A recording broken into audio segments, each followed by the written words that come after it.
Hello friends, welcome back to my YouTube channel live study let's break the hurdle. तो जैसे कि आप सभी को पता है कि 17th और 18th को आपका जो एग्ज़ाम है एज स्टेनोग्राफर 2022 को शेड्यूल किया गया।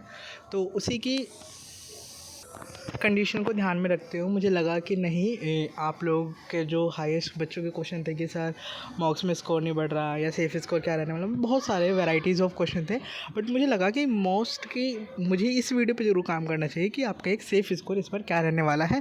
जैसे कि हमने पिछले ईयर देखा भी कि बहुत सारी चीज़ें नई हुई, चेंजेस हुए, तो उन सारी चीज़ों को ध्यान में रखते हुए कि ग्रेड सी के लिए क्या कट ऑफ रह सकती है और जिसमें हम सेफ़ फील करें कि हाँ, हम इतने मार्क्स ला रहे हैं तो सेफ़ हूँ।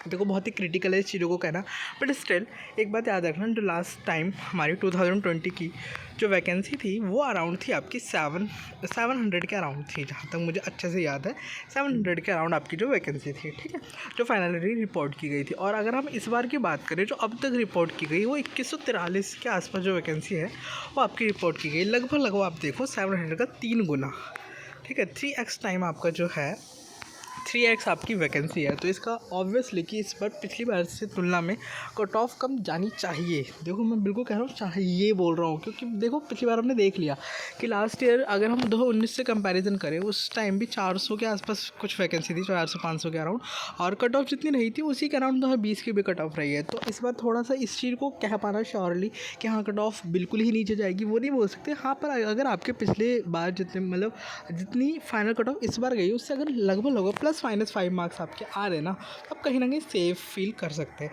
जैसे कि अब मैं पहले ग्रेड डी के बारे में बात कर लेता हूँ। तो अनरिजर्व से अगर आप इस बार 150 से ऊपर हैं 150 से ऊपर हैं तो आप बिल्कुल श्योर मानो कि हाँ भाई आपका होगा। अगर आपके 145 से भी ऊपर आ रहे हैं ना, तो आपका नॉर्मलाइजेशन वगैरह होकर 150 के अराउंड पहुँच जाएगा, तो आप आराम से इस पर पार कर लेंगे। और सेम जाएगा भाई क्या बोलते हैं ओबीसी के लिए भी, ठीक है।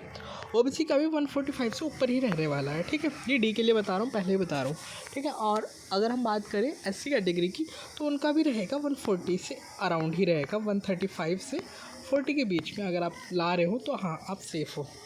देखो, लोग अभी बोल दें कि 120 पे जाएगी, 130 पे जाएगी, तुम्हारे कहने से कुछ नहीं होगा। वहाँ जो होगा ना, अगर तुम इतना सच में इस बार ले आओगे ना, तो हाँ आप एक अच्छी सीट सिक्योर कर लोगे। मैं बहुत हाई प्रोबेबिलिटी लेके चल रहा हूँ, क्योंकि तुम्हें पता है कि लास्ट में कुछ भी होता है, फिर लास्ट में बहुत दिक्कत होती है। बच्चों की मोटिवेशन जो सारी चीज़ें होती हैं ना, वो बहुत ज़्यादा दिक्कतें करती हैं। तो कहीं ना कहीं इसलिए अगर मैं अभी आप पेपर देने से अभी कुछ टाइम बाकी है आपका, तो अभी आप कोशिश कर सकते हो। अभी 7-8 दिन में भी काफ़ी इंप्रूवमेंट की गुंजाइश है, तो आप अपने स्कोर यहाँ तक छू सकते हैं कि हाँ भाई इतने तक मैं पहुँच जाऊँ।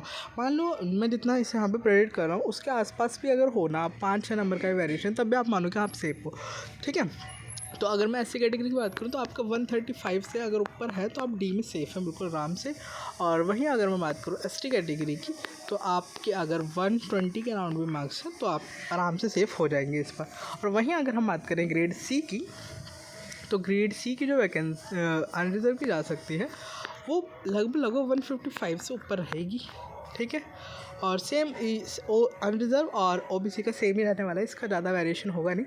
और अगर मैं बात करूँ ईडब्ल्यूएस की, तो ईडब्ल्यूएस का डी का मैंने मिस कर दिया आई थिंक। तो ईडब्ल्यूएस की अगर मैं बात करूँ कि ईडब्ल्यूएस की ग्रेड डी की कितनी जा सकती है, तो ईडब्ल्यूएस की ग्रेड डी की जाएगी लगभग 135 से ऊपर, ठीक है। 130 से 35 के बीच में ही रहेगा। और अगर मैं बात करूँ ईडब्ल्यूएस का ग्रेड सी, तो 150 के अराउंड अगर आप मान रहे हो ईडब्ल्यूएस को, तो आप एक अच्छी जगह पे हो ईडब्ल्यूएस 150 से।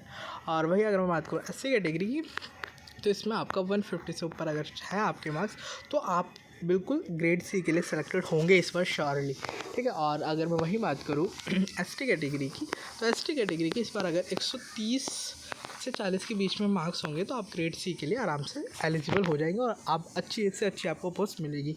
तो ये मेरा एक रफ़ एस्टिमेट है। अब देखो, यहाँ पे सब लोग आएंगे और बोलेंगे सर इतनी नहीं जाएगी, इस पर बहुत कम जाएगी, वैकेंसी बहुत ज़्यादा है। आप ओपन हो, ये एक सोशल मीडिया प्लेटफॉर्म है, मैंने अपनी राय रखी है। आपको अगर माननी है वेल एंड गुड, अगर आपको नहीं माननी इट्स ओके, आप जा सकते हैं, कोई इशू नहीं है उस चीज़ का, ठीक है। मैं बिल्कुल वो हवाबाजी में बोल दूँ कि 120 पे कट ऑफ जाएगी और नहीं जाएगी तो तुम क्या करोगे। और मान लो देखो, मैंने जितनी कट ऑफ माननी है ना, ये मैंने बहुत हाईएस्ट मानी है। इसमें से अगर 5-10 नंबर का भी 5 नंबर, मुझे लगता है मैक्स टू मैक्स 5 नंबर का ही वेरिएशन होगा फाइनल में। यहाँ मैं फाइनल को लेके चल रहा हूँ। अब मैं यहाँ पे बिल्कुल नहीं कि हाँ बस प्री की क्वालिफाई करें, प्री का तो क्वालिफाई होगा 100-120 पे भी होगा, होगा देख लेना। तो क्योंकि भाई जब वैकेंसी ज़्यादा होती है तो बच्चों को क्वालिफाई ज़्यादा कराया जाता है, लेकिन मेन तो बच्चा वही है। देखो कंपटीशन में जो पिछली बार था वही कंपटीशन में इस बार रहेगा, तो लगभग कट ऑफ वही रहने वाली, ज़्यादा डिफरेंस नहीं मिलेगा। हद से ज़्यादा आपकी कट ऑफ में मैं आपको बिल्कुल श्योरली कह रहा हूँ कि 5 नंबर से +-5 का ही डिफरेंस देखने को आपको मिलेगा, इससे ज़्यादा आपको डिफरेंस देखने को नहीं मिलेगा। तो उन सारी चीज़ों को देखते हुए मुझे लगा कि हाँ इतना ये एक रफ़ आइडिया है कि हाँ इतने तक अगर आप स्कोर कर पा रहे हैं तो बहुत अच्छी तैयारी है आपकी और आप एक अच्छी सीट सिक्योर करेंगे। So thank you for joining this session, और आपका जो भी डाउट है वो मुझे कमेंट सेक्शन में ज़रूर बताएं, और अपनी जो भी प्रॉब्लम्स है वो मुझे बता दें। और एक आध दिन में मैं लाइव भी आऊँगा आप लोगों से बात करने के लिए कि हाँ क्या क्या दिक्कतें हैं, किस किस फेस करनी है आपको। और पेपर से पहले एक बार तो ज़रूरी आना है, क्योंकि मुझे बताना है कि किस किस तरीके से आप एग्ज़ाम में बिना प्रेशर लिए आराम से, मतलब पैनिक ना करें, बहुत सारी चीज़ें जो मुझे बतानी है, ठीक है। सो जो बच्चे नए हैं इस चैनल से प्लीज़ मेक श्योर करें कि चैनल को सब्सक्राइब कर दे और इस वीडियो को ज़्यादा से ज़्यादा शेयर करें। Thank you for joining this session, और इतना वेट करने के लिए very very much thank you. वैसे मेरी इंग्लिश ग्रामर यहाँ पे ख़राब हो गई वो थोड़ा सा फ्लो हो गया, बट हाँ मैं बस इतना समझाना चाह रहा हूँ। देखो अब टाइम बहुत जा चुका है, अब 7 से 8 दिन रह रहे हैं, थोड़ा अच्छे से पढ़ लो, अपनी हेल्थ के ऊपर ध्यान रखो, मौसम बदल रहा है तो अपनी हेल्थ भी अच्छे से रखो, और सारी चीज़ों को आप ध्यान में रखते हो अपनी तैयारी जितनी हो गई है उसी को रिवीजन करते रहो, ठीक है। ज़्यादा नए के चक्कर में मत पड़ना, ठीक है। और अभी बीच बीच में मिलेंगे ज़रूर, 7 दिन में मैं 1-2 बार ज़रूर आऊँगा आप लोगों से बात करने, क्योंकि मुझे पता है जितना मैं आपको मिस कर रहा हूँ कहीं ना कहीं आप लोग भी मुझे मिस कर ही रहे होंगे, ठीक है। So thank you for joining this session, और जुड़े रहिए। टेलीग्राम से कनेक्ट हो जाओ जो टेलीग्राम से कनेक्टेड नहीं है। So thank you for joining this session.